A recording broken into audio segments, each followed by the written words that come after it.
never turned the lights back on after that night. My father had always loved going overboard with Christmas lights when I was little. He was extremely perfectionist, making sure our house was the most impressive on the block every single year. 2024 was no exception. He programmed the lights with timers to flash in sync with Christmas songs, a trend that had become very popular the year before. As always, people stopped in front of our house to record videos. My father loved being watched. That night, snow was falling lightly and the temperature was below freezing, so there weren't many onlookers. Only one couple caught our attention, a woman and a man. The woman left after a few minutes, but the man stayed. He stayed far too long. He stood on the sidewalk, staring at the lights with a fixed smile on his face. He didn't do anything else. He just stared. I knew that, deep down, my father liked the attention. As time passed, the snow began to fall harder. It was getting late, so my father went outside and unplugged the lights. The music stopped abruptly, and the house fell completely silent.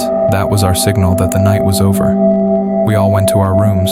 I went upstairs and, out of curiosity, looked out the window to see if anyone else still had their lights on. Only a couple of houses did, but then I saw him. The man was still there, standing in front of our house, even though all the lights were now off.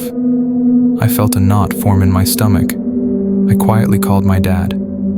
He came to the window and looked with me. "What do you think he's doing?" I asked. My dad didn't answer right away. "I don't know," he said finally. "Maybe he's waiting for the lights to come back on. Or maybe something's wrong with him." He told me to close the blinds and ignore him, saying he would eventually leave. I tried to sleep. I could hear snowflakes hitting the window, a sound that had always been comforting to me. But that night, I couldn't close my eyes. Curiosity was eating away at me. I lifted the blinds slightly. The man was gone. But there were fresh footprints in the snow in our front yard. They started at the sidewalk and led straight to our front door. My heart began to pound. Without thinking, I tiptoed downstairs to the front door. It had 3 small glass windows near the top. I slowly stepped closer and looked through one of them. I wish I hadn't. He was standing on the other side of the door. He was staring directly at the glass, wearing a wide smile that emphasized his wrinkles and crow's feet. He had a mustache, an old-fashioned wool cap, and a long black coat covered in snow. His breath fogged up the glass, but the worst part was his eyes. They didn't blink. I only looked at him for a few seconds before falling backward and screaming. The entire house woke up. My father ran downstairs and opened the front door. The man was gone. We only saw him walking quickly down the street, heading toward the park. My father, my brother, and I ran outside without even putting on our coats. We followed his footprints across the street and into the trees of the park. The cold was unbearable, like thousands of needles piercing our skin. But beneath the trees, there was less snow. The footprints slowly faded until they disappeared completely. We had no choice but to give up and go home. Technically, we don't know if that man did anything illegal. He never came back, and we never found out who he was. But after that night, my father stopped putting up Christmas lights. And sometimes I wonder if that man really left, or if he simply learned how to wait in the dark. Story number 3. My wife and I live in a duplex in Queens, New York. About a month ago, 2 older women moved into the other side of the house. They were middle-aged, maybe older, and very quiet. We never formally met them. For the first few days, they were constantly coming and going, rarely staying inside for long. On the 4th day, I finally ran into one of them while she was carrying a box from her car. I stepped outside to greet her. Her name was Frances. She seemed polite, normal enough, but distracted, almost nervous, like she didn't want to be standing there. I didn't keep her long. The next day was Christmas Eve.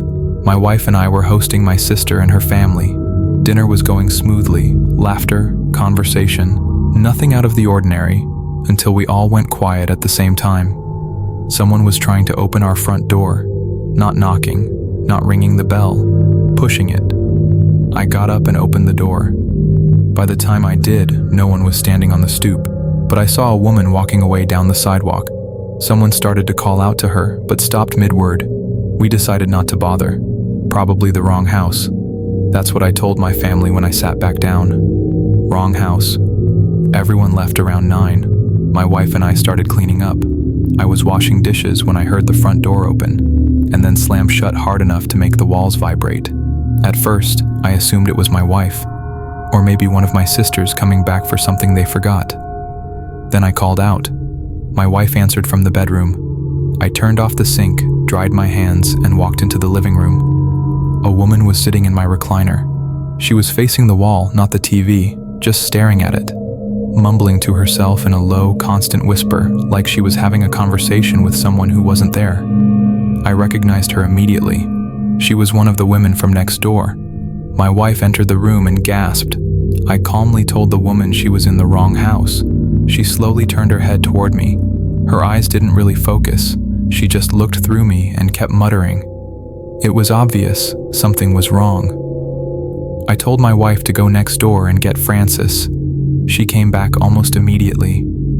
Frances looked relieved, too relieved. She grabbed the woman by the arm and pulled her out of our house without a word. A minute later, Frances came back to apologize. She explained that her sister had something called sundowning syndrome, a form of dementia that gets worse as the day goes on. I asked her something that felt important. Does she ever get aggressive? Frances hesitated. Then she said, "It's best to just leave her alone at night when she starts acting up." I didn't like that answer. After she left, my wife and I just stared at each other. This time, I made sure the door was locked. The next night, we went to my wife's parents' house for Christmas dinner. We got home late, around 11. We watched a Christmas movie in bed and eventually fell asleep. Sometime later, I woke up. The room was completely dark. I could tell something had disturbed my sleep, but I didn't know what. Then I saw movement. A figure was walking out of our bedroom and into the hallway. "Honey, are you okay?" My wife murmured beside me, half asleep. She was still in bed. I jumped up and looked into the hallway. There she was. Tall, lanky, barefoot. The woman from next door. She noticed me standing there. I yelled, "Wrong house," and slammed the bedroom door shut, locking it. I could hear her walking back down the hall. Then she tried to open the door. She pushed, she shoved. She made these low, angry sounds, frustrated, animal-like. I called the police and told them our neighbor with dementia had broken in and might be violent. I asked them to wake Frances and bring her over. Waiting was unbearable. When the police finally arrived, I opened the door. Frances came in with them, shaking and apologizing. Her sister was in our basement, wandering around, confused. She had no idea how she got there. Frances took her back next door again. She thanked me repeatedly for not hurting her sister. I told her firmly that this could never happen again. If it did, I would press charges. From that night on, we locked everything: doors, windows, basement access. Eventually, Frances's sister went to live with their mother. Thank God. But even now, sometimes when I wake up in the middle of the night, I still expect to see someone standing in the hallway, trying to remember which house is theirs. Story number 2. I was on my way home after working a graveyard shift on Christmas Eve. It was snowing heavily and the roads were icy and slick. I drove slowly and carefully, listening to Christmas music, trying to stay awake. There were almost no cars on the road, just the occasional snowplow passing by. I was driving along a quiet service road when I came to a red light. 2 cars were stopped in front of me. The light quickly turned green, but neither of them moved. I'm not the type of person who honks, ever. But after about 30 seconds of no movement, I finally tapped my horn. Nothing happened. The car directly in front of me didn't honk either. Another 20 seconds passed and I honked again. That's when I noticed someone standing on the sidewalk, watching all of this. I figured he was probably thinking the same thing I was. What the hell is wrong with the driver in the front car? We had been sitting there so long that the light turned red again. Like I said, I'm not confrontational. I would never normally get out of my car, but I was exhausted, cold, and just wanted to go home. So I got out and walked up to the car in front of me. For the record, the engine was still running. Both cars were. I knocked on the window and looked inside. The car was empty. I walked to the car in front of it. That one was empty too. 2 running cars, blocking a lane, with no one inside either of them. No signs of an accident. No explanation. I was about to ask the guy on the sidewalk if one of the cars belonged to him, but when I looked back to where he had been standing, he was gone. The light turned green again. I didn't care anymore. I drove around both cars using the opposite lane and got out of there as fast as I could. I was far too unsettled to stick around. A few blocks down, I noticed a police car parked in an empty parking lot. I missed the entrance, so I started honking my horn and flashing my headlights to get the officer's attention. It worked. He turned his car on, pulled out of the lot, and drove up behind me. It felt almost like I was being pulled over. He got out and walked up to my window. I stayed in my car out of respect and lowered the window. I told him about the 2 abandoned cars blocking the road. He thanked me and said he'd check it out. Then his expression changed. He looked past me toward the back seat. "Why is he laying on the floor like that?" he asked. "What?" I said. I turned around. There was a hooded man lying on the floor of my back seat. I screamed. I jumped out of the car, yelling that I didn't know him. The officer immediately drew his gun and ordered the man to step out with his hands raised. The man slowly did as he was told. When he was handcuffed, I finally got a clear look at his face. It was the same man who had been standing on the sidewalk earlier, I told the officer. He called for backup, shook my hand, and told me he'd take care of the rest. He told me to get home safe. We wished each other a Merry Christmas. I drove home shaken, confused, and exhausted. But that Christmas, I gained a newfound appreciation for the police. Story number 1. As a father of 2, Christmas has always been a stressful time of year for me. 2 Christmases ago, my kids still believed in Santa Claus. Earlier that night, we watched the Polar Express together as a family. After that, my wife tucked the kids into bed and went downstairs to place the presents under the tree. I didn't help much. I stayed in bed watching TV, waiting for her to come back upstairs. By the time she was done, we were both exhausted. We're early sleepers, and I'm usually out within minutes. That's why it confused me when I suddenly woke up in the middle of the night. Then I realized why. My daughter Kelsey was standing next to my bed, softly saying, "Daddy, Daddy."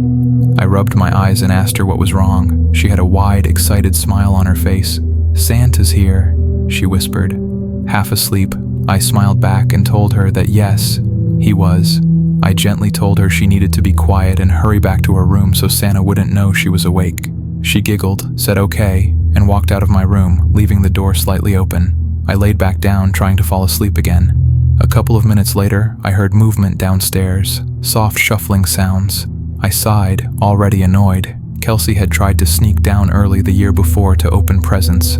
I figured she was doing it again. Reluctantly, I got out of bed and headed toward the stairs. As soon as my feet hit the steps, the noise stopped, completely. I reached the bottom and stepped into the living room. The Christmas tree lights were still on, glowing softly in the dark. All the presents were still neatly under the tree. None of them had been touched. I walked through the living room and dining room, quietly whispering Kelsey's name, checking corners, behind furniture. Nothing. Confused, I went back upstairs. Before returning to my bedroom, I decided to check Kelsey's room. She was sitting straight up in bed, wide awake. I asked her why she went downstairs after I told her to go back to sleep. She whispered excitedly, "It wasn't me, Santa's down there." I tried to respond, but my voice caught in my throat. I froze. Then I ran. I sprinted down the stairs and flipped on every light in the house. I searched every room until I noticed something that made my stomach drop. The back door was wide open. Someone had unlocked it. Someone had been inside our house on Christmas Eve while we were all asleep. A few of the presents under the tree were gone. According to my wife, that was the worst part.